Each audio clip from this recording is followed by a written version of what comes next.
आपदी प्रभुओं में आप सबका हृदय से स्वागत है। नमो बुद्ध है। तो अपनी ज्ञान मार्ग की साधना को आगे बढ़ाएंगे और जानेंगे अनुभूतियाँ कैसी होती हैं।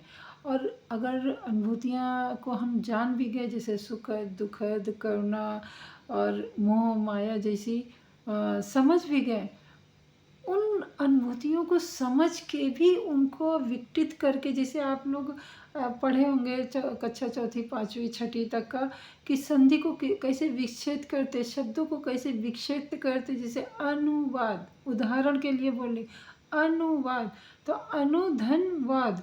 तो उसी प्रकार से अगर हमारी अनुभूति सुखद है तो उसको भी हम विच्छेद करके, उसको भी हम भेद करके कैसे देखें। तो यही देखने का मतलब मैं उतनी अच्छे तरीके से नहीं बता पाऊँगी, तो कृपया हमारे गुरुजी से आप उनकी वाणी में सुनिए और ध्यान से अपने उन अनुभूतियों का विश्लेषण कीजिए। अपने को ऊपर ऊपर सुधार के रह जाएगा ना, जड़ों तक कैसे सुधारेगा। तो जो शरीर में अनुभूति हुई, दुखद हुई, तो ये वेदना ने काम किया अपना, दुखद हुई। प्रशंसा की तो शरीर में अनुभूति हुई, बड़ी सुखद हुई। ये जो तरंगें सुखद चली कि दुखद चली, ये उस तीसरे हिस्से का काम, वेदना का। इतने में मानस का चौथा हिस्सा अपना काम करना शुरू करता है। उसे भारत की पुरानी भाषा में कहा संस्कार। संस्कार उसका काम प्रतिक्रिया करना। शब्द आया, जानने वाले ने जाना, शब्द आया, पहचानने वाले ने पहचाना। गाली का शब्द है और संवेदनशील होने वाले ने संवेदनशील किया, संवेदनशील हुआ। ये बहुत अप्रिय है, दुखद है। इतने में चौथा कहता नहीं चाहिए, ये नहीं चाहिए, दुखद लगाना नहीं चाहिए, नहीं चाहिए। तो द्वेष पैदा करता है। ऊपर ऊपर से यूं लगेगा द्वेष किसके प्रति पैदा करता है? गाली के प्रति करता है। गाली नहीं अच्छी लगी, ये तो विपश्यना नहीं करने वाले की बात है। विपश्यना करने लगा गहराइयों तक। ये 10 दिनों में उस अवस्था पर पहुंच जाए, अच्छी बात है, समय लगता है। गहराइयों तक जाएगा तो साफ मालूम होगा कि मैंने जो द्वेष पैदा किया वो दुखद संवेदना के प्रति किया, गाली के प्रति नहीं। गाली आने के बाद शरीर में दुखद संवेदना हुई और तब मन में द्वेष जागा, नहीं चाहिए, नहीं चाहिए, नहीं चाहिए। ऐसे ही प्रशंसा हुई और उसकी वजह से जो उसका मूल्यांकन हुआ कि बहुत अच्छा है और एक सुखद संवेदना हुई, तब राग जागा, चाहिए चाहिए चाहिए करने लगा मन। इन संवेदनाओं को जाने बिना हम कैसे जानेंगे कि हमने कर्म संस्कार कहां बनाया? हमारा हर कर्म संस्कार संवेदनाओं के आधार पर होता है।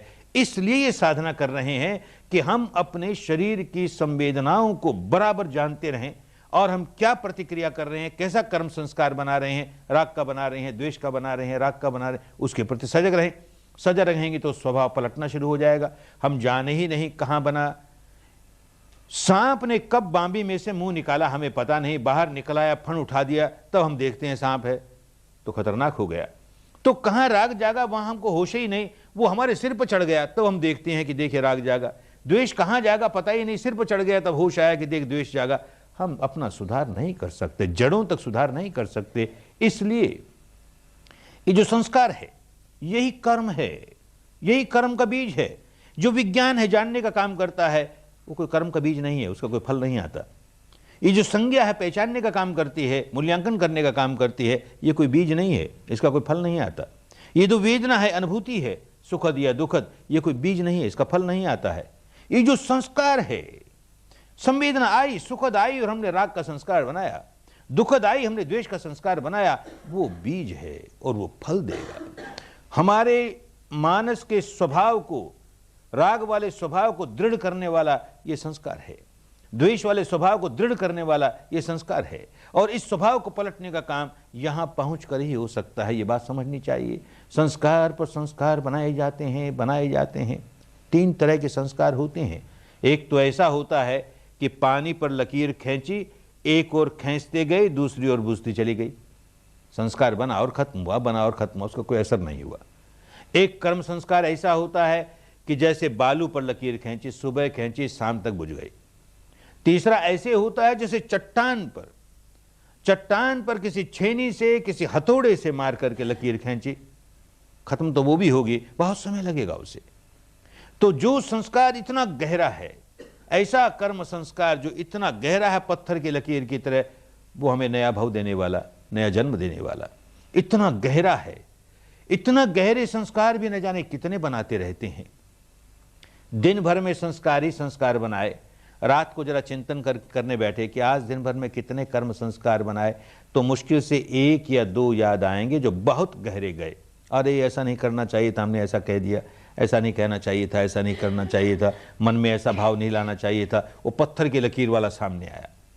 1 महीने के अंत में चिंतन करने बैठे कि इस महीने भर में हमने पत्थर की लकीर वाले कितने बनाए, फिर कोई इक्का दुक्का ही जिसका बहुत गहरा प्रभाव रहा वही आएगा ध्यान में। साल भर के अंत में चिंतन करें, फिर 1 या 2 ही आएगा। ऐसे ही हम चाहें या न चाहें, मृत्यु के क्षण कोई संस्कार जो बहुत गहरी पत्थर के लकीर वाला है वो उभर करके सामने आएगा, आएगा ही, प्रकृति का नियम है। और जैसा संस्कार उभर करके ऊपर आया, जो कर्म संस्कार, उसकी किस तरह की तरंगे हैं, नरक की तरंगे हैं कि स्वर्ग की तरंगे हैं कि ब्रह्मलोक की तरंगे हैं, बड़ी सुखद तरंगे हैं, बड़ी दुखद तरंगे हैं, भारी तरंगे हैं, सारे के सारे कर्म संस्कार तरंग ही तरंग है और कुछ नहीं है। कैसी तरंग है, वैसी तरंगों की ओर खिंचा हुआ चला जाएगा, अपने आप चुंबक की तरह खिंचा हुआ चला जाएगा। प्रकृति के बंधे बंधाए नियम है। मृत्यु के समय कैसा संस्कार जागा, पत्थर वाला जागा, कंकर वाला जागा तो नीचे की ओर खींच कर चला ही जाएगा। मृत्यु के समय कैसा जागा, मक्खन जैसा जागा, हल्का फुल्का ऊपर की ओर खिंचा हुआ चला ही जाएगा। प्रकृति के बंधे बंधाए नियम। साधना इसलिए करते हैं कि मरना आ जाए, मरने की कला आ जाए। मरते तो सभी हैं, विपश्ची भी मरेंगे ही। अब तक जितनी सूचना मिली और जितने कोई विपश्ची मरा, कोई इक्का दुक्का केस जिसके बारे में संदेह हो सकता है, बाकी सारे के सारे केस ऐसे, एक विपश्यना करने वाला एक व्यक्ति भी मूर्छित अवस्था में नहीं मरता, खूब जागरूक होकर मरेगा, भयभीत होकर नहीं मरेगा, बड़ा निर्भय होकर मरेगा, व्याकुल होकर नहीं मरेगा, बड़ा मुस्कुराता हुआ मरेगा। अरे काहे की व्याकुलता, काहे का भय, प्रमोशन हो रहा है ना, डिमोशन होवे तो रोवे, प्रमोशन हो रहा है काहे रोएगा, जागरूक रहेगा और साफ मालूम होगा देख प्रमोशन हो रहा है, प्रमोशन हो रहा है, क्या जागा है इस समय, क्या जागा, उसको देख रहा है, जो जागा उसे देख रहा है, ये कब होगा कि जब जीने की कला आ जाएगी। मरने की कला उसी को आती है जिसको जीने की कला आती है। जिसको जीने की कला नहीं आती उसको मरने की कला नहीं आ सकती। जो ठीक से जीना नहीं जाने, प्रति क्षण भीतर ही भीतर राग जगाए, द्वेष जगाए, संवेदना आ रही है, राग जगा रहा है, संवेदना आ रही है, द्वेष जगा रहा है। अरे मृत्यु के समय तो और तेज संवेदना ही आने वाली है और उसमें तो राग जगाएगा, द्वेष जगाएगा, कुछ भी जगाएगा तो नीचे की ओर खींचा चला जाएगा ना, कैसे बाहर निकलेगा। कुदरत के नियम को, प्रकृति के विधान को, निसर्ग के नियमों को खूब अच्छी तरह समझ करके अपने आप को, अपने स्वभाव को बदलते बदलते बदलते ऐसी अवस्था पे ले जाएगा कि मृत्यु सुधर जाएगी। इस जीवन का अंतिम क्षण अगले जीवन के प्रथम क्षण का जनक है। अगले जन्म का प्रथम क्षण इस जन्म के अंतिम क्षण की संतान है। जैसा बाप वैसा बेटा, वही गुण धर्म स्वभाव लेके जन्मेगा। तो कैसे अपना लोक भी सुधरे, अपना परलोक भी सुधरे, इसी के लिए विपश्यना कर रहे हैं। केवल परलोक सुधरेगा, लोक में कोई फर्क नहीं पड़ेगा तो समझो विपश्यना नहीं है, फिर कोई धोखा है, कोई कर्मकांड में लग गए। सुधार यही होना चाहिए और होने ही लगेगा। देखते देखते सुधार होता चला जाएगा, सुधार होता चला जाएगा। 2 काम करने लगे इन संवेदनाओं को देखते देखते।